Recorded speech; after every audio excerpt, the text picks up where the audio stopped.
배추밭에 나와 있습니다. 사진 이렇게 보시고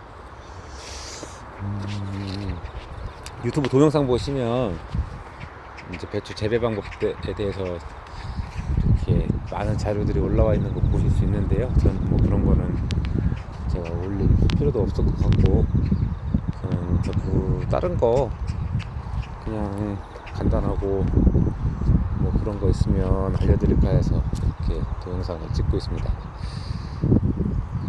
저희 보통 농가에서 가장 많이 심는 품종이 휘파람 골드랑 브람플러스. 이게 재배하기도 쉽고, 그 다음에 통도 크고, 맛도 좋고, 그래서 그 두 가지 품종을 아마 거의 한 80% 정도는 그걸 심으실 거예요.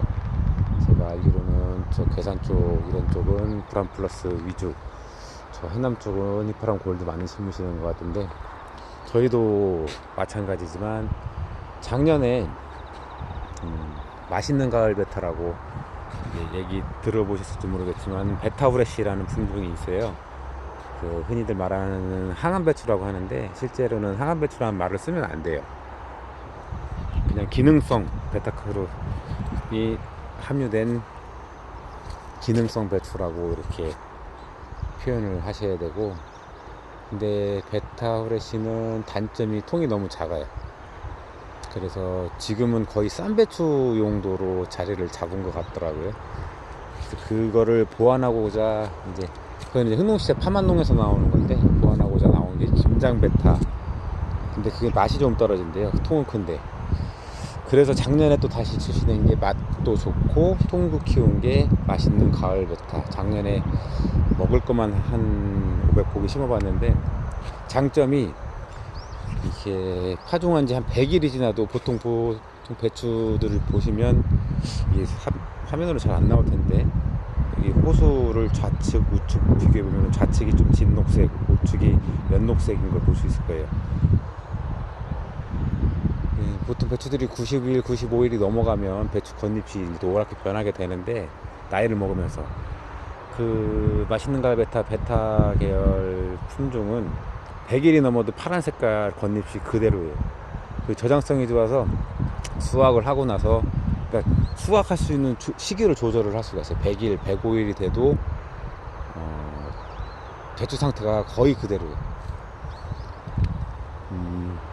수확을 하고 나서도 이제 서늘한 곳에 배추를 보관해도, 냉장고에 굳이 보관 안 하셔도 한 2달 정도가 싱싱한 채로 그대로 가더라고요. 저는 그래서 이렇게 쌈배추로 먹고 하는데,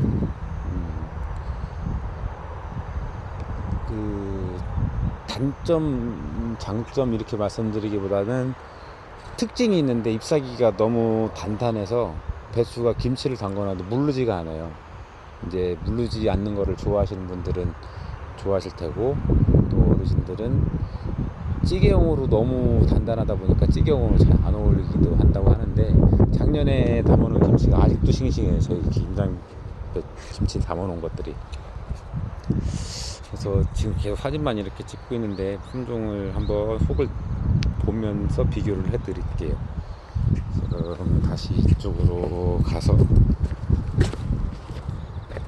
저 아래 저희는 그 맛있는 가을 베타를 씨 값도 워낙 비싸고 씨를 이렇게 많이 구매하기가 쉽지가 않았는데, 어떻게 보면 모험이죠 이게. 왜냐면 배추는 보통 보시면 해마다 농사를 짓던 품종으로 많이들 심으세요. 안전한 걸로. 몇 해 지으다 보면 병충해가 어떤 게 강한 건지, 어떤 품종이 키우기가 쉬운지, 이런 것들 노하우가 생기신 분들은 스스로 일단 품종을 잘 선택을 하시는데, 작년에 나온 품종이고 이 전체 면적을 다 심는 게 부담이 되긴 했어도 그냥 한번 올해 다 심었습니다. 여기서부터가 그 맛있는 가을 베타예요. 이게 크면서 모종 때부터 너무 생육이 발달이 잘 안 돼. 너무 키우기 힘들고, 브람플러스 저쪽 중간에 있는 것들이 브람플러스인데, 휘파람 골드 이런 것들은 그냥 물만 주고 영양제만 좀 주면 잘 크거든요. 근데 얘들은 모종 때부터 잘 안 크고 뿌리도 잘 안 돌고 밭에 가서도 몸살을 좀 많이 알아요. 근데 다 크고 나면 저장성이 너무 좋아요. 저장성이 너무 좋아서 수확을 하고 나서도 싱싱한 채로 한참을 보관을 할 수가 있어요. 지금 속을 보시면 지금 보통 이제 베타 프레시라는品종에 대해서 항암배추라고 하는 그 기능성 배추가 뿌리가 주황색 띄는 거는 아마 많이 보셨을 거예요. 속을 제가 지금 자를 수는 없고, 속을 보시면 이렇게 노란색과 푸른색이 잎사귀가 너무 이제 생긴 게 너무 이쁘게 생겼어요. 이 상태로 계속 이제 성장을 해도 이 색깔이 그대로 유지가 돼요. 맛도 좋고, 이게 이제 맛있는 가을 베타브라시의 맛을 유지하면서 덩치를 키운 거. 브라운 플러스보다는 작아요. 이게 망 기준으로는 한 5위망 정도 이렇게 들어가고, 지금 그 다음에 또 중간에 와서 여기가 이제 브라운 플러스, 저 아래쪽 보이는 거는 전부 다 맛있는 가을 베타예요. 요 일부분만 브라운 플러스가 이제 몇 가지, 한 여러 가지 심은 거고요. 지금 이제 어렸을 때는 거의 비슷해요, 속이. 네. 이 비교를 이제 카메라상으로는 조금 뭐하지만 이 베타 계열보다는 속이 약간은 덜 노래요.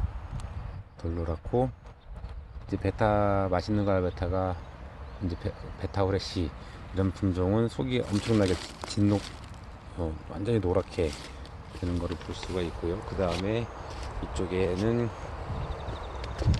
이제 휘파람 골드 말고 휘파람이라고 옛날에 아주 오래전에 심던 배추가 있는데, 이게 병충해도 약하고 잎사귀가 속이 덜 노랗고 너무 연해요. 그래서 상품성이라고 말을 하는데 그 소비자 입맛에 따라 좌우되는 거지, 시장에서는 상품성이라고 하면 이쁘고 그 다음에 맛있어 보이고, 근데 실제 먹어보면 이렇게 연한 걸 좋아하시는 분들, 옛날에 배추를 보면 속이 그렇게 노랗지가 않았어요. 흰색하고 푸른색 계열이 속 꼬갱이도 그렇게 아마 기억을 하실 수 있으실 건데,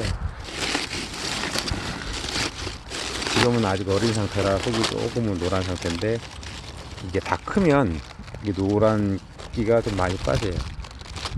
이렇게 카메라상으로는 아까 베타하고 색깔이 비슷해 보여도 실제로 보면 많이 덜 노래요. 이게 배추 잎사귀가 보면 카메라에서는 잘 안 담길 텐데, 여기가 이제 겉잎이 약간 연녹색인 거를 볼 수 있고, 여기서부터도 다시 맛있는 가을 베타 품종인데 좀 진한 색깔을 볼 수가 있을 거예요. 아직까지 성장이 더, 빛나리를 똑같이 2번을 쳤는데도 얘들은 쳐도 이렇게 성장이 잘 되고, 얘들은 한 번만 쳤어요. 한 번만 쳤는데 잎사귀가 옆으로 많이 벌어지진 않고 위로만 많이 크더라고요. 그래서 보면 모양새가 물론 재배기술에 따라서 다를지 있겠지만은 통이 옆으로 이게 등치가 뚱뚱한 게 아니고 얘는 위로 이렇게 길쭉한 모양새가 나타나요. 그래서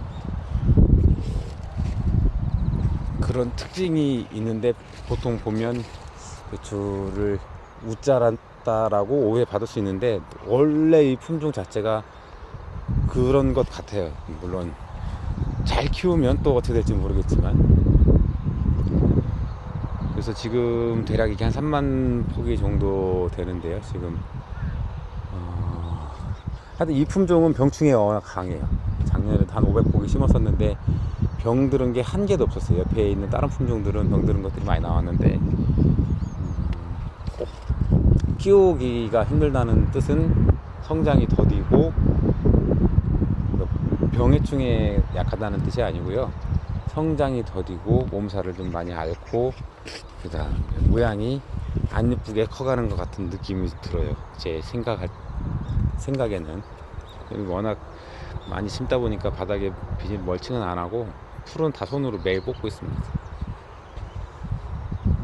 저는 1년 365일 배추만 먹고 살아서 저는 쌈배추용으로 따로 또 심어 놓는 게 있어요. 이거는 제가 이쪽 와서 보여드릴게요. 이거는 베타 후레쉬, 포기가 작은 거. 저 먹을 거만 1년에 한 500포기는 혼자 먹으니까 이렇게 그냥 막 키워서 잎사귀가 너무 안에 꼬갱이가 노랗지 않게. 왜 그러냐면 꼬갱이가 노라면 달아요, 이게 맛이. 근데 성장이 이제 더디게 키우면 일부러 이렇게 더디게 키워요. 비료도 많이 안 주고 늦게 심고 땅도 척박하게 해서, 그러면 잎사귀가 꼬갱이가 노랗게 안 올라오고 옆으로 벌어지면서 이제 파랗게 되는데, 그게 질기긴 해도 고소해요, 맛이 훨씬. 저는 그런 걸 좋아해서 이렇게 해마다 심어서 이거 혼자 다 먹습니다. 여름까지 먹어요. 저쪽 아래에도 한 1000포기 저기 더 심어놨는데, 그거는 나중에 한번 기회가 되면 보여드리기로 하고, 보통 브람플러스는 시장에 가서 구매를 하실 때 이 속을 보고 잘 사기가 힘들어요. 도매시장 공판장에 가면 쪼개놓은 게 있기 때문에 그걸 보시면 되는데, 소매시장 가면 속 안에를 볼 수가 없어요. 그러니까 웬만하면 도매시장 가서 공판장에서 직접 구매를 하시면 속 안에 생김새를 보고 구매를 하실 수가 있을 겁니다. 망을 보면 망을 보는 기준은 이렇게 배추망이 있을 거예요. 이렇게 있으면 이 끈 색깔을 보시고 판단하시면 돼요. 이게 노란 끈이 5호망이라고 해서 세 포기를 담으면 한 12kg에서 15kg, 그 위에 58망도 있는데 지금은 그렇게 거의 그렇게 큰 배추들은 안 나오고, 이게 한 시장에 한 30% 정도 비율. 그리고 이 파란 색깔이 이제 차로 치면 소나타급, 가장 무난한 사이즈의 이제 수량, 이제 그 시장에 유통되는 양으로 보면 한 60% 정도가 파란 끈, 그게 오이망이에요. 그게 한 10kg에서 12kg 사이. 그 다음 이제 또 한 20% 정도 차지하는 게 사팔망인데, 이게 검정색, 그건 한 8kg에서 10kg 사이. 이거를 그냥 알고 계시면 시장 가보시면 거의 이제 파란색이 많이 보이실 거예요. 근데 일반 동네 슈퍼나 이런 마트 가면 그냥 배추와 똑같은 배추인 줄 알고 사시는데, 그렇게 참고를 하시면 될 것 같아요. 그래서 가격 차이가 날 수도 있고 안 날 수도 있는데, 보통 크면 조금 더 가격이 클수록 높은 건 사실이지만 100% 비례하는 건 아닙니다. 왜냐면 품질도 봐야 되기 때문에. 그래서 오이망이 5호망보다 크기는 작아도 더 비싸게 나오는 경우도 있어요, 품질에 따라서. 이거를 8월 31일 말일날 심었는데 너무 많이 컸어요, 벌써 배추가. 비가 처음에 심자마자부터 계속 태풍에 몰아쳐가지고 너무 성장이 더뎌갖고 걱정을 많이 했는데 너무 잘 컸습니다. 일단 여기까지 하고요. 다음에 글쎄요, 저는 하여튼 재배하는 방법에 대해서는 제가 곧 설명드릴 필요는 없을 것 같아요. 이 속 품종, 나중에 이제 김장배추, 절임배추 이렇게 보통 많이 하시면 그 품종에 대해서도 구매처에다가 한번 물어보시는 것도 좋을 것 같아요. 어떤 품종이냐라고 물어보시면, 이제 절임배추들은 아마 이 베타 계열은 거의 없을 거예요. 왜냐면 이게 시값이 워낙 비싸서 대량으로 심으신 분들은 안 심으세요. 한 3배 가격 차이가 나는데, 보람플러스랑 이 맛있는 가을 베타랑. 근데 그게 만약에 몇십 원 차이라고 하면 진짜 다 크고 나면 별거 아니거든요. 근데 500원을 더, 만약에 50원을 더 비싸게 주고 사서 씨 하나에 다 커서 500원을 더 비싸게 판다, 만약에 베타, 맛있는 가을 베타를, 그러면 훨씬 이득인 거거든요. 근데 왜 안 하냐? 보통 농사 짓는 분들이 배추 작업하는 게 힘들어요. 워낙 무겁고 망 작업하는 게. 그래서 사람을 써서 보통 하는데 직접 하시질 못하고, 아니면 밭에서 그냥 조금씩 소매로 이제 뭐 파시는 분들도 계시지만, 많은 양을 팔기에는, 작업을 하기에는 너무 힘이 드니까 사람 작업하시는 분들을 써야 되는데, 그게 쉽게 마음대로 되지도 않아요. 그렇게 사람들이 많지도 않고, 또 시장에 나가서 경매가가 뚝 떨어지면 또 속상하니까 보통 그래서 밭대기라고 해서 이렇게 많이 넘기잖아요. 보통 유통업자한테 계약을 많이 하는데 사전 계약을 하는 거죠. 미리 계약을 해놓고 그럼 보통 한 폭이 한 평당 뭐 한 8, 9천 원, 한 폭이당 한 8, 900원 정도를 이렇게 수익을 계산을 하고 농사를 짓기 때문에 씨가 하나에 몇십 원 차이 난다 하면 어떻게 보면 클 수가 있는 거예요. 그렇게 따지면. 그래서 씨 품종을 이렇게 물론 이 맛있는 가을 베타 이 품종은 전국적으로 이 정도 양을 심는 농가가 제가 알기로는 거의 없는 걸로 알고 있는데 한번 저희도 한번 잘 키워서 출하할 때 얼마나 가격이 나오는지 보고 그러면 내년에는 많은 도움이 될 것 같아요. 제가 한번 계속 중간중간 영상 올리면서 한번 지켜보도록 하겠습니다. 일단은 여기까지 하겠습니다.